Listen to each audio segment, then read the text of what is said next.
This is the DDT Podcast with Daniel, Darius, and Teron. Yeah. Yo, what's good, y'all? Welcome to the DDT Podcast. On this episode today, it's just me because we got a lot to talk about, and I'm not trying to wait until like next Sunday to dig into this shit. So we gotta dig into this shit like right now, dog. So as y'all know, J. Cole dropped a project this past Friday called Might Delete Later. My opinion, dog, you need to change it to Might Delete right now, dog. Actually, you know what? Just delete it right now. I don't understand what was the point of responding to Kendrick, dissing him, just to turn around by Sunday to apologize. What part of hip hop is apologizing, dog? I don't understand, to be totally honest, man. I've never seen this in hip hop before. Give me a second. I gotta light this L real quick.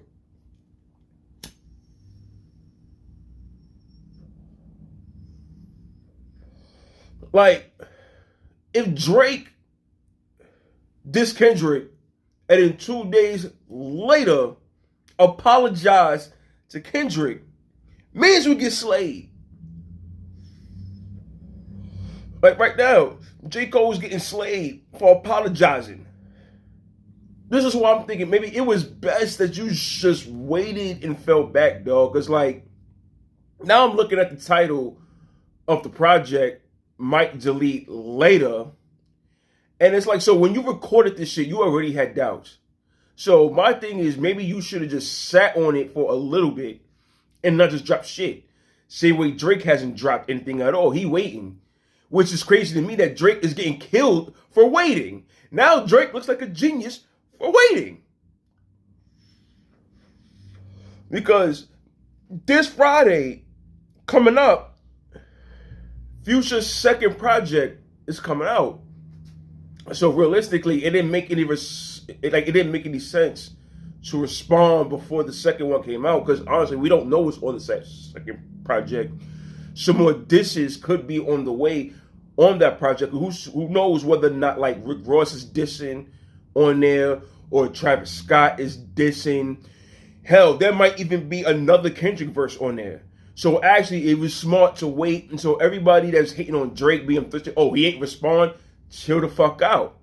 Because what J. Cole just proved, yes, sometimes waiting is the best thing to do. Now, I will say, on 7-Minute Drill, J. Cole was talking. And for some of y'all that was saying it was whack or mid, you need to shut the fuck up, because there's levels to whack, there's levels to mid. Okay, maybe it was mid for him, but if somebody else rapped that, y'all be calling that shit fire. That just shows you the tiers of rappers. Because like if Future dropped this same shit, you're like, yo, Future was cooking. But because of how high J. Cole is up on that list, of course, oh, that shit was whack, this was mid, that was nothing. Stop it, son. Especially when it got to the beat switch, dog. Them conductor beats, dog.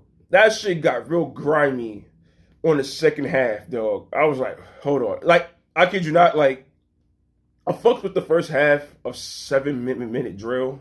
But sometimes, dog, I start right at the beat switch. Like, that nigga was talking, that nigga was cooking, and now I'm just disappointed because, like, I'm like, damn, like, because when J. Cole apologized, he pretty much alluded to that if Kendrick dissed him back, he's pretty much not going to respond. So that is disappointing as fuck, dog. Unfortunately, might have to just hand J. Cole the L, dog. Just off the rip. If K. Dot doesn't respond to that, maybe we could just sweep this under the rug like it never happened. But obviously the internet exists, so it happened. And even with the even without a Kendrick Lamar response, just apologizing in hip hop beef, especially when it came like 3 days after you dropped the diss record in the first place, I might just hinder L off the rip. Now that's not taking nothing away from him as an MC, but ain't no apologizing hip hop, nigga. Like, I honestly don't even think this beef has the potential to even get violent. I don't see nobody dying over this beef. Not even with Drake, even with Drake and Kendrick. I don't see nobody losing their lives over this. So let's just dead that right there. So I honestly don't even see what was the point of apologizing, especially if this is just supposed to be competition just to determine who's the best rapper out here. So unless y'all planning to talk about somebody's moms, kids, baby moms, like, dog, it's just competition, dog. Like, I don't, like, you shouldn't have apologized. Real talk. Now, the project as a whole, that shit was hard. Man's had so many bars on there. He had bars for Future on Crocodile Tears. I was feeling that. That beat was grimy and crazy, and I really feel like J. Cole really needs to stay in that grimy beat bag, because that's just a whole fucking wave, dog, for real. And let me also address this too. There's some of y'all, like, after J. Cole apologized, automatically put him at number 3 in the big 3 and say that he's permanently stuck there. Y'all need to be subjective. At the end of the day, it's all about bars and who got the best bars. And I don't think Cole necessarily has the weakest bars of the 3. In my opinion, it's actually hard to determine who actually has the weakest bars of the 3, because any one of them could snap at any moment, and they all have their own lane. So I think we still have to figure out who's the top, who's not. As it relates to Drake does have something on the way. On his last IG post, he posted a picture of the NBA trophy with a notepad and a pen right next to it. So it does seem like he's working on something. So when Drake comes with something, because Drake has a lot of people to address, so he definitely going to address Kendrick straight up, but he definitely has to address, fake ass Rick Ross, fake ass Travis Scott, especially fake ass Travis Scott, because you really turned your back on this man, nigga. Like, how you gonna be performing with him, making music with him, coming out to shows with him, and the nigga got a diss track against it, but then you want to show up to the show, yo, play that Drake diss, and you knew what was happening on that song before it dropped. You knew Kendrick was coming, so you look fake as hell, my guy. Let's be honest. So Drake has a lot of people to address. I don't know if he's going to address them all on one song. My opinion, I think he should drop 2 songs. One should be directly at Kendrick, and then the next song should be addressing everybody else. But I kind of see him getting at everyone in one shot. And if I'm Drake, I'm dipping into the 50 Cent playbook, and I'm gonna look at How to Rob as a reference point, and I would take a How to Rob route on my diss track, like really get at these niggas, talk about them, name drop them, because let's be honest, I'm tired of niggas talking about, oh, Drake always subbing people. Dude, so does Kendrick. When was the last time? The only time Kendrick said niggas' names in a song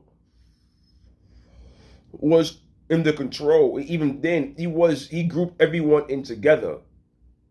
I didn't go at nobody direct. Even on Like That, he didn't say Drake's name. I mean, yeah, we obviously knew who he was talking about, not being stupid, but he ain't say Drake. He ain't. So why is it Drake is the only one who has the name drop, but not everybody else? Make it make sense. So if Drake don't say Kendrick's name straight up, it doesn't matter. We know who he's talking about. We know who he's getting at. Come on, dog. Let's get that out the way. All right. So now that we got the hip hop shit out of the way, niggas, this past weekend was WrestleMania. Mania 40. And for me, it lived up to the hype, dog. I was excited. Like, I feel like even the weakest of matches at worst was maybe a 2-5 out of 5. So I really thought everything was planned out. I thought all of the matches that really mattered held their weight. All of them. And I'm just going to run through some matches, not necessarily in the exact order that they happened, but there was just so many moments that stood out. So I got to dive into them. So let's go with Rhea versus Becky Lynch that kicked off the show. I thought that match was dope. Definitely a great way to start off the show. I don't think it necessarily was super duper crazy. Obviously, now I've had time to digest. I know, like, me and Darius were going match for match, doing ratings and whatnot, and I honestly felt he was hating because he was constantly lowballing like every match because he's hard to impress, and he won't admit that. So now that I had time to digest and reflect on what I saw, I gotta give Rhea Ripley and Becky Lynch a 3.5 out of 5. I thought it was a really good match. Maybe I went just slightly short of great, but I thought it was a really good match. And what did it for me is that Rhea Ripley won. Because I was getting real tired of watching Becky Lynch win all the goddamn time, dog. I'm like, yo, son, if Becky Lynch wins the belt again, I'm going to be upset. Because I'm just like, dog, like, she had her moment last year, the year before that. Becky 2 belts, became the NXT Women's Champion. So I'm like, dog, if you were in Rhea's reign right now, I'm not with that. Because I feel like whoever ends Rhea's right now, it should be somebody on the up and coming as well. Like somebody who can be a long-lasting rival to Rhea. Because Rhea is still in her 20s. So in my opinion, whoever Rhea eventually does lose the belt to should also be in their 20s as well. And should establish like a long rivalry going forward. Like so they did say the WWE draft is coming up soon, right after WrestleMania. Not exactly sure when, but I wouldn't mind seeing Tiffany Stratton get drafted to Raw and see a situation where Becky and Stratton start a rivalry there. Because both of them are young, and then they're so completely different in how they're presented. Even though they may be both heels, they're heels in completely different ways. They look completely different. And I think that's something there that you can go on forward with. And I don't even think you necessarily need to change Tiffany Stratton to a face. Because we did get Nia Jax and Rhea also, but they're both heels. So I don't think it matters that both of them are heels because there's completely different kinds of heels altogether. All right. The next match I want to move on to is the tag ladder match. The tag ladder match had a lot of great spots. I thought it was dope. I will admit though, I mean, it was not my favorite ladder match. Because, okay, I do have to agree with Darius here that maybe there was just too many people and teams in the same match. So, there were some moments where it did kind of seem a little bit over the place, but at the end of the day, it was still exciting. The high spots was crazy, like when Pete Dunne and his man did the moonsaults off of the ladder. That shit was crazy. Waller going through the ladder was crazy. But speaking of that, WWE, the next time you have a pre-broken ladder, please make sure that the area that where it's supposed to break is of the same color as the ladder, because it was clearly obvious that the ladder was broken and that was pre-broken in that spot. You know, because the orange like tape area right there, like you might want to spray paint that gray also, so it's not as obvious. But that spot was crazy though. It made sense to me that Grayson Waller and Austin Theory took one of the belts. They got the SmackDown belts because, you know, they've been a team for a while now, so I'm guessing that they're really establishing them as a tag team, which is cool. And then the Awesome Truth won the Raw belts, which was dope because there's still that story that they was running with Judgment Day there. Even though, I'll be honest, I was actually shocked that Judgment Day didn't walk away with at least one of the sets of belts.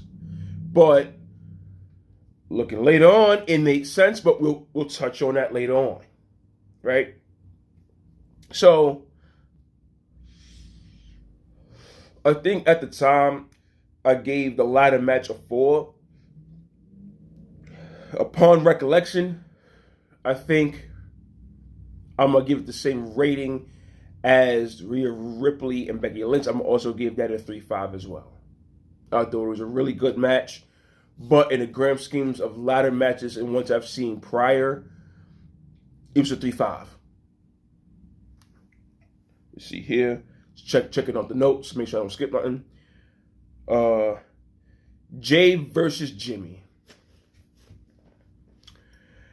This may sound blasphemous, but to some people, but I had to give that match a 2.5. For me personally, the match underwhelmed. My expectation of that match was a 4.5 with a potential of a 5. And my reasoning for my expectations is looking at their matches prior, like them as a team. Like, in my opinion, they really are the GOATs of the tag teams. Like, I'm sorry, like, when the Usos as a tag team, they are second to none. They have so many classics under their belts. They have so many classics before they even got the push. So my expectations with them going against each other and their styles, I'm like, yo, okay, this is supposed to be some shit. And for me, it didn't deliver. And the constant super kicks, it was a lot. So I'm not going to speak too long on that. But definitely felt it was underwhelming. Thought it would be way more high impact, high paced. Maybe that match needed to be a hardcore match, because I remember when Matt fought Jeff Hardy, that was a TLC match, and that match was dope as fuck. So maybe their match just needed more to it and not just a regular one-on-one. Maybe they're saving the extra shit for later on, which is probably the case. All right, so next match. Gunther versus Sammy. Arguably the best match of WrestleMania. I think, with the exception of the main event on night 2, was probably the best one-on-one match of the whole shit. We got everything out that match. Gunther is so versatile. Like, his moveset is crazy. Like, his intensity is crazy. His pace is crazy. Fucking Sami Zayn has always been one of the best wrestlers in the world, regardless of whether or not he's been booked as it. Anybody with two eyes on their head know that Sami Zayn is definitely one of the best wrestlers in the world, arguably top 20 out there. I mean, because there's a lot of competition at the top, but he at the top. He up there.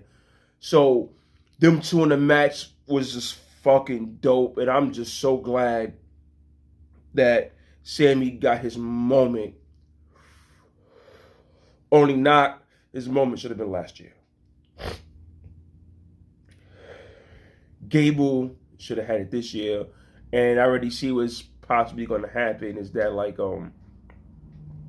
either they're going to wait too long to give Gable his chance, or I can see Gable turning heel and be the one to pick that belt off of Sami Zayn later on.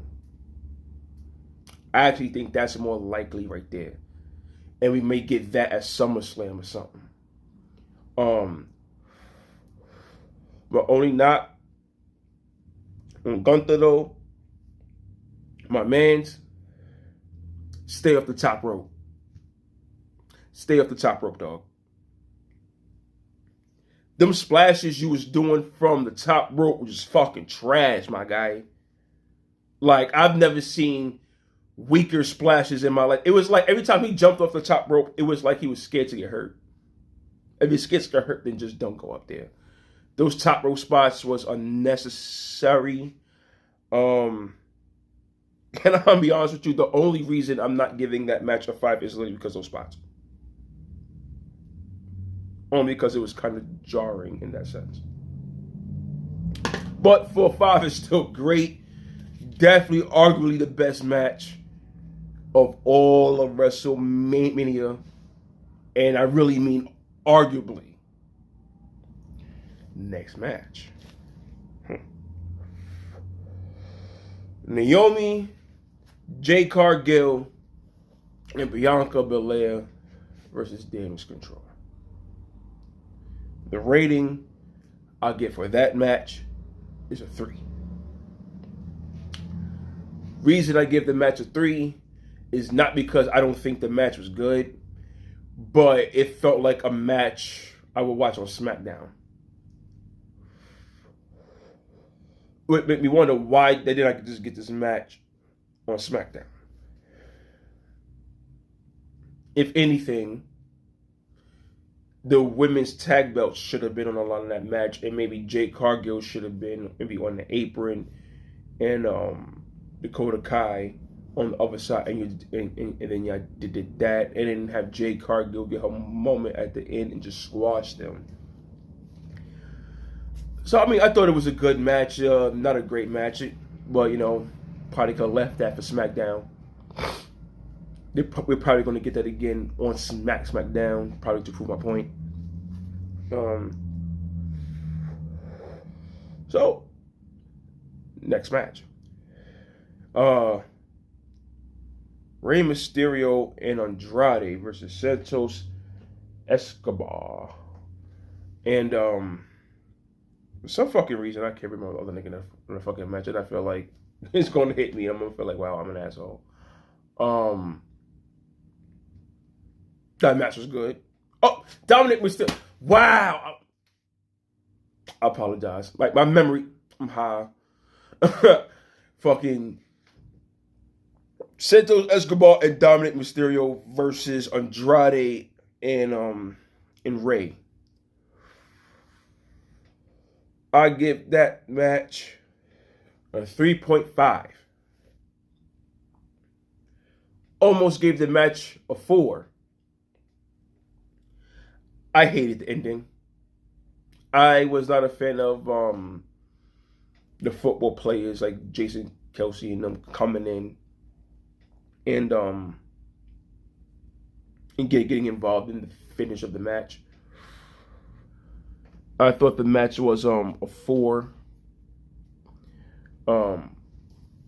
before that, and so for me personally, because I just wasn't feeling the football players getting involved, I downgraded to a 3.5. But match was dope overall. Seeing Andrade in there with Santos and Dominic was just crazy, and you know Rey is still Rey. Rey is still doing Rey. that was great. Yeah, so that gets a 3.5 from me. Next match. We got Karrion Kross's group, the concept of Retribution versus Bobby Lashley and the Street Profits. And Bubba Ray Dudley was a special guest referee. So it was great to see Bubba Ray there. I fucks with all the shit he say on his podcast. I actually need to add his podcast and listen to his podcast because he be talking some shit and I fucks with it. Sometimes he goes a little bit way too far, but overall I fucks with his takes.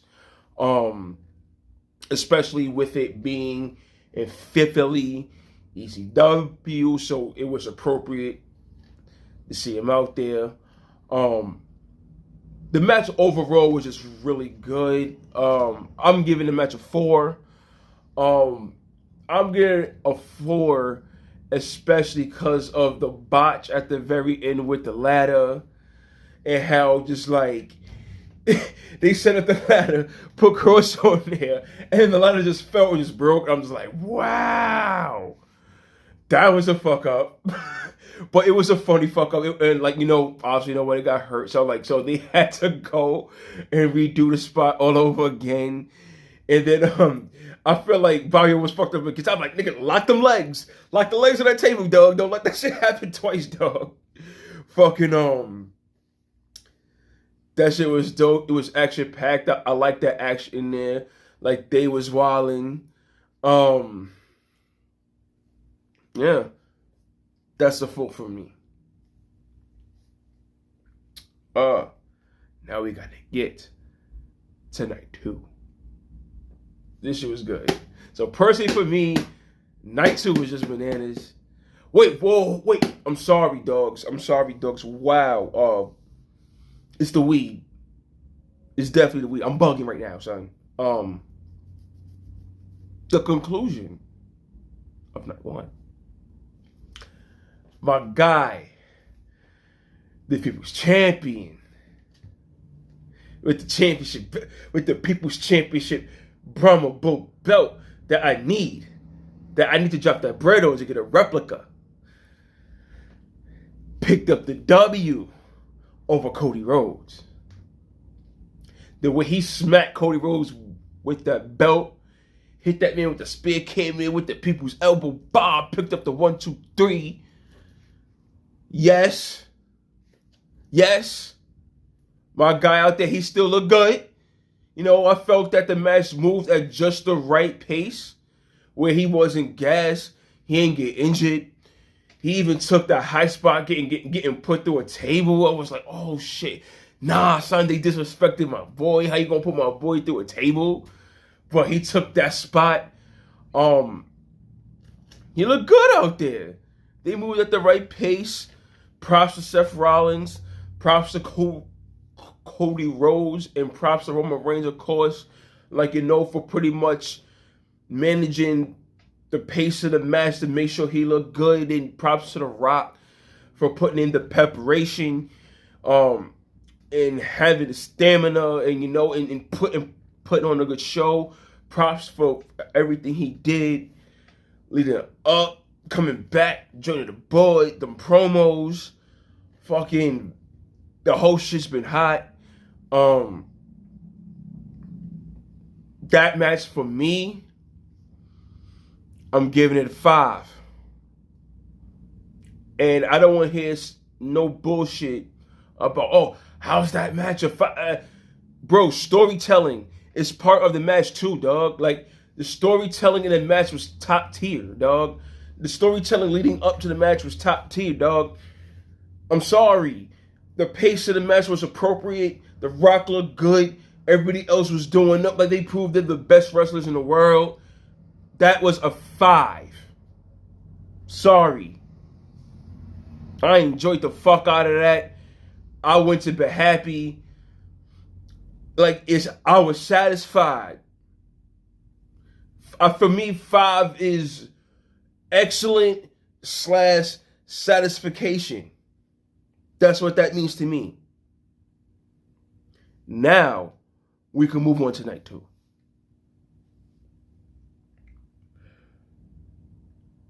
Drew McIntyre versus Seth Rollins with CM Punk at commentary. For me, I gave the match a 4.0. The match itself, I still give a 4.0. However, looking at the match and the segment in its entirety, it is a 5. Drew McIntyre versus Seth Rollins is a 5. Looking at the segment in its totality. Dog, I enjoyed watching Drew McIntyre get his moment in front of the fans. But in 5 minutes and 30 or 40 some odd seconds, it ended. Drew McIntyre just couldn't help himself.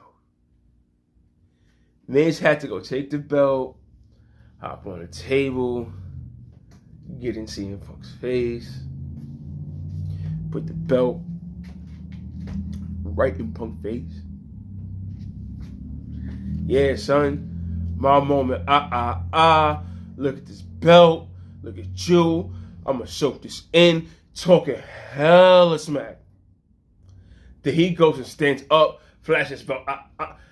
And they CM Punk, who we saw was injured, swear the fucker all fucked up, just fucking knocks this nigga down on the table. Pulls the brace off. It's just fucking Drew McIntyre up. And I'm just like, oh shit. Nigga, I'm hyped. And mind you, I've been a CM Punk hater since forever. But dog, this moment was hot. I'm like, oh, that's crazy. And then Damian Priest music hits. And I was like, oh, I know what time it is. And Damian Priest comes running with the briefcase. And I'm like, right now? And I'm still skeptical. I'm like, oh, is this nigga about to blow the shit? Nah. Came in there. Beat him up too. Boom. Hit him with the fucking, whatever the fuck his finishing move is called. Boom, that choke slam shit. 1, 2, 3. Damian Priest is now your new world heavyweight champion. Man, that was I so goddamn hyped. Damian Priest has won me over, dog. Like, ever since Edge left the Judgment Day and they turned on him, my man has grown wings and has been flying. He's been putting in that work. And I'm just excited to see what he gonna do with that belt. And he definitely deserved it. He put in that work. He earned it. So I was hyped. And I'm looking forward, like, you know, Seth Rollins is gonna want a rematch for his belt. Drew McIntyre is going to want revenge on CM Punk for what he did and a rematch for the belt. So we might be looking at a fatal 4-way or something. That whole dynamic there going forward on Raw is just going to be crazy. And I'm here for it. I'm proud of Damian Priest, now Rhea and Damian Priest, the two latest for Judgment Day, got their belts. And now it makes sense as to why they didn't retain the tag belts just so that he could go on and hold that. So that's dope. So yeah, that's a 5. Everything in totality is 5. Bayley versus Io Sky.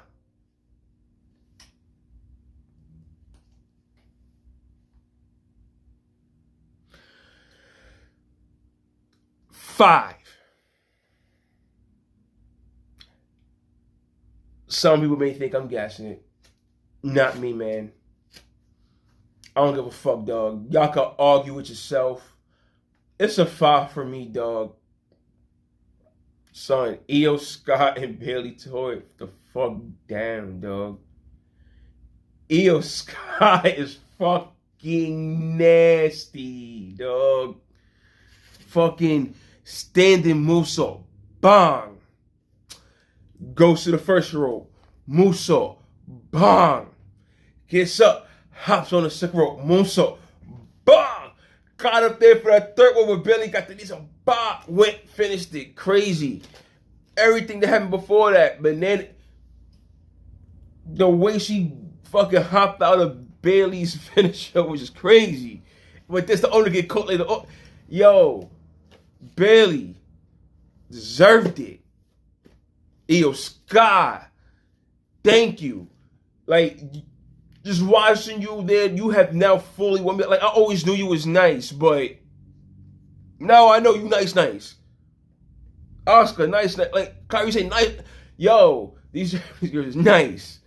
Son, 5. Straight up, 5.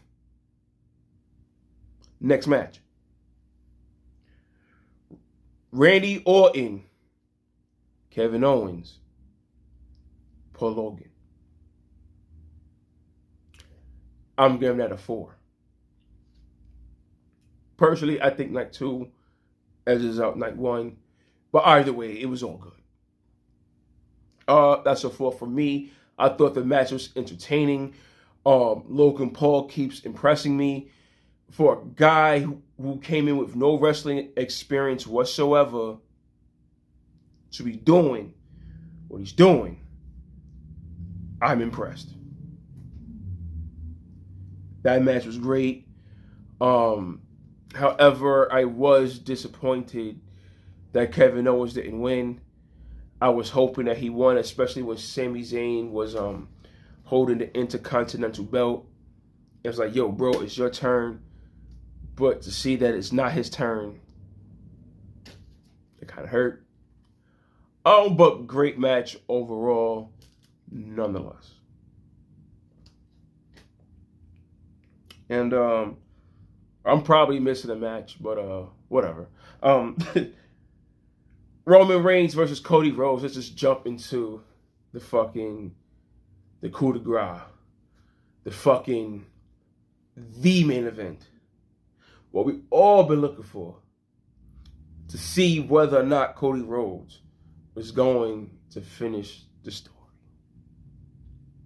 And ladies and gentlemen, Cody Rhodes finished the story. And damn, was the fucking ending good. The ending was great. Let me tell you that right now. Son, I loved how the match went on for like a good 20, 25 minutes or so with no interference, so that Cody and Roman got theirs off. But out there, it's a fucking 5. Actually, fucking 5. It's a 6. It was a fucking 6. Cody and Roman just by themselves, for me, was like a 4, trending to 4.5. And then everything from when Jimmy came out after, top notch shit, man. Jimmy comes out, starts walling. Jay comes out, takes his ass out, knocks him through the fucking table off the stage. Fucking Solo come out, barking at Roman. Yo, finish the story now. And I'm just like, yo, Solo, who the fuck is you talking to, man? You talking to the tribal chief right now. Like, he's barking, nigga. That could be alluding to something going forward. Doing that, and then Samoan Spike into the spear. Cody, he just kicked out. He on his Super Cena shit. Fucking, if I could, Well, it's just a lot, though.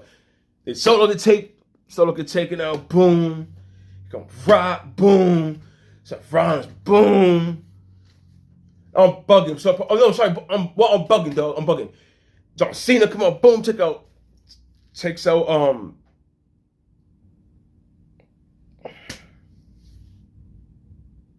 I gotta stop smoking on a fucking pod. So when Solo Sikoa come out and starts walking out, John Cena comes out, takes his ass out, boom, here comes the final boss. Hope that rock bottom, nigga. Shield music hit, I get gassed up. I'm like, hold on, is Moxley here? What? Oh, okay, no Moxley. Seth Rollins come out, he tried. He get his ass beat. Roman, he got the chair, ba. Fucking, next thing you know, fucking, lights is going out. Boom. Now here's Undertaker. Rock catches a choke slam. Boom, light goes out. Undertaker gone. Fucking Cody. And Wildin', boom. Fucking, hits his crossroads, boom. We got a new champion. Fucking, it was a moment, dog. And let's just see, like, everybody who came out, like his family in the ring. Fucking Kevin Owens already said he don't fuck with CM Punk, boom, but it's him and CM Punk in the ring. Fucking Seth Rollins in the ring. Fucking Cena out there with him, Randy, all the people down from Sami Zayn out there, like, just to see that was dope. Son, WrestleMania was a movie. WrestleMania was a fucking movie. And I can't wait for the Raw after WrestleMania. That is also going to be a movie. Because just before WrestleMania started, it was announced that Jacob Fatu has signed with the WWE. So we already know we got another new member of the Bloodline. Maybe Solo kicks Roman out the Bloodline. And he becomes the tribal chief. And Jacob Fatu is his right hand man. You heard it here first. This is your boy Danny of the DDT Podcast. And I'm out. Yeah.